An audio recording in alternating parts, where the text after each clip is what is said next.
Hey everybody, welcome to Storm Talk. Wave 3 News meteorologist Brian Good. We've got several things to discuss, and it's mainly about this week. I'm not going to have a whole lot of time to get into the rest of the month of August. I'm going to try to do that hopefully tomorrow.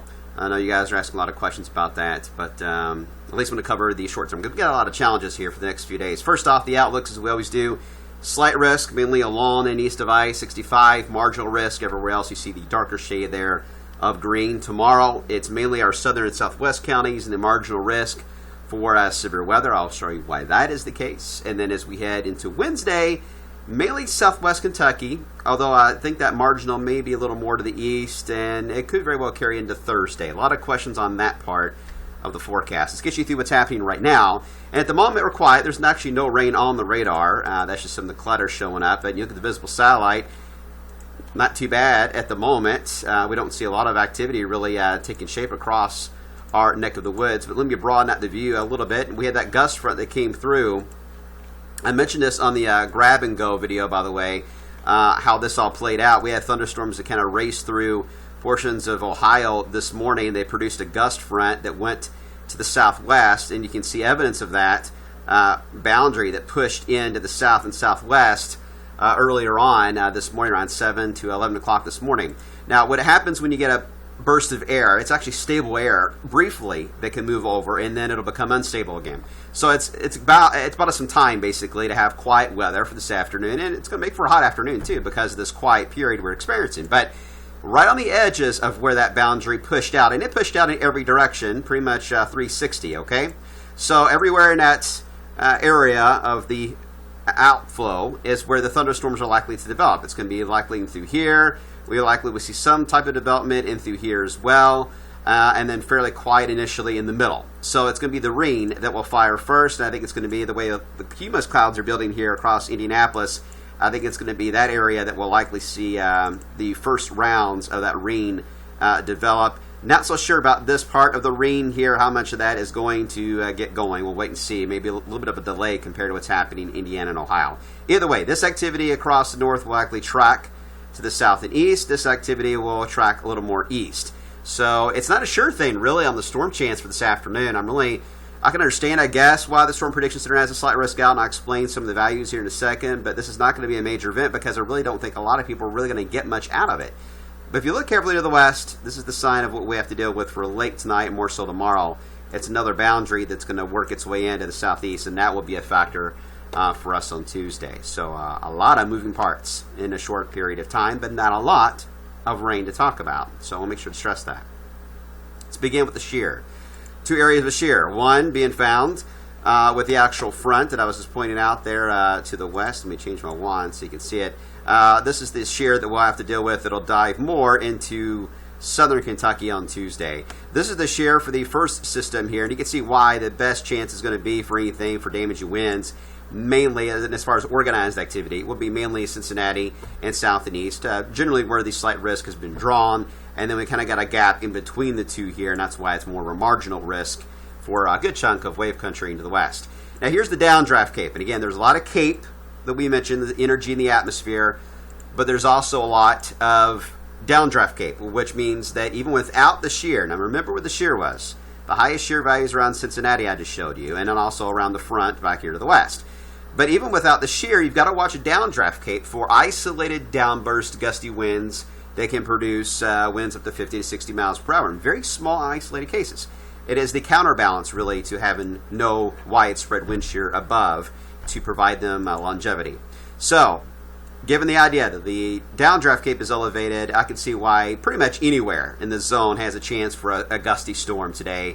The better chance for them to last longer than maybe 30 minutes would be where the higher winds are aloft, and that's going to be up here around Cincinnati, and then, of course, back here to our west around that actual front here in Missouri. I hope that makes sense. Probably doesn't, though. Here's our cellular index. So a lot of these will eventually break out into cells, very isolated little pop-ups versus a line of storms. Little pop-ups will likely develop. And there is an elevated EHI index, which means that a tornado threat is there. It's not off the charts, but SPC does have about a 2% tornado risk today for any one of these isolated little small supercells that can go in for maybe a brief rotating storm. Not a big deal. This is not a tornado outbreak scenario. And then, as I've mentioned before, a lot of us are going to miss out completely in the rain.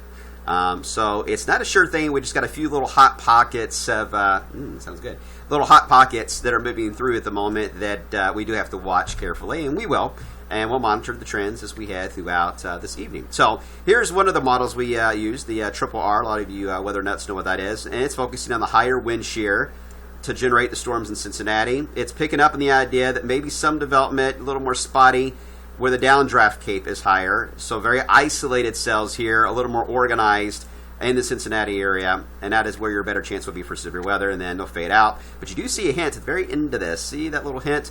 That is that next boundary already starting to spread some wind shear in by early tomorrow morning. That will mainly dive southeast, and that's why I think the marginal risk is well placed tomorrow for mainly Kentucky versus our northeast areas there. We'll get into that in a second. However, the RPM model doesn't show a whole lot. I mean, it's focusing, on the Cincinnati wind shear idea. It's picking up on that idea as well, but not much happening in our area.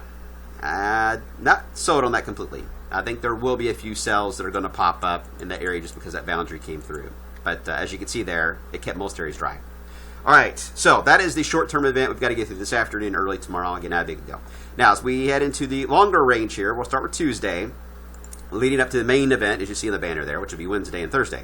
But Tuesday, that front here in Missouri will begin to, again, shin that wind shear right into Kentucky tomorrow morning. It'll be the main focal point for isolated showers and thunderstorms, maybe one or two on the strong side for Wednesday or Tuesday itself. Rain chance not overly high.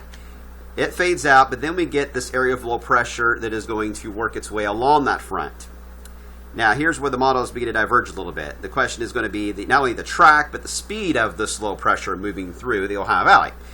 It's showing here on the NAM model anyway that it will start to feel the effects of the cloud cover, maybe some spotty showers early Wednesday. If that's the case, we're not going to get overly warm on Wednesday. And then the core of the rain really takes a while. We'll get showers kind of working their way in gradually throughout the day of Wednesday. Maybe some heavier rain, though, as we head into late Wednesday night and early Thursday. Again, depending on the track, if it's more to the south, that heavier rain will be over Kentucky. If it's more north, it'll be more for Indiana and very little in Kentucky. But eventually drags its little tail end out of here by Thursday night, and it'll take a while to get some sun in here on Friday. But I think eventually by Friday afternoon we'll get some sunshine back into the Ohio Valley. Now, as it does so, it is showing on the wind fields quite a bit of wind on the southeast section here. So I could see why there was a marginal risk for West Kentucky for Wednesday. It does look like it's going to be mainly out of our area based on this track of this low. This is not a favorable track for a lot of severe weather in our area, and the timing as well.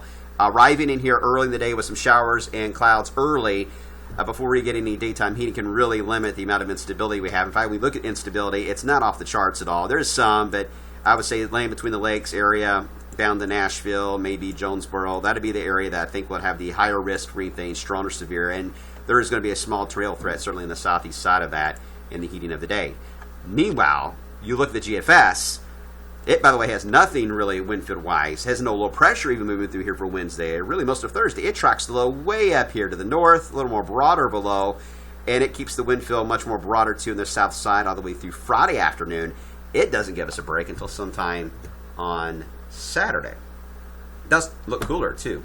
But keep in mind, even with these systems moving through Wednesday and Thursday, with the rain and clouds, some areas may not get out of the 70s. So it is going to be cooler than normal no matter what, based on just the clouds and the rain chance alone. We want, though, I know a lot of us want sunshine in upper 70s to lower 80s. That will be perfect. And I think we'll get that. If you go by the NAM, it'll likely be Friday afternoon. If you go by the GFS, it's going to be Saturday. At this point, the Canadian is fast as well, like the NAM is. I'm getting this out of here Thursday night, making way for a good Friday and weekend.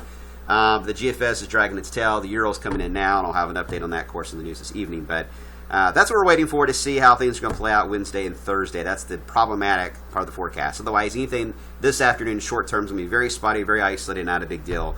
But we'll keep our eyes on it. We'll see you today beginning at 5.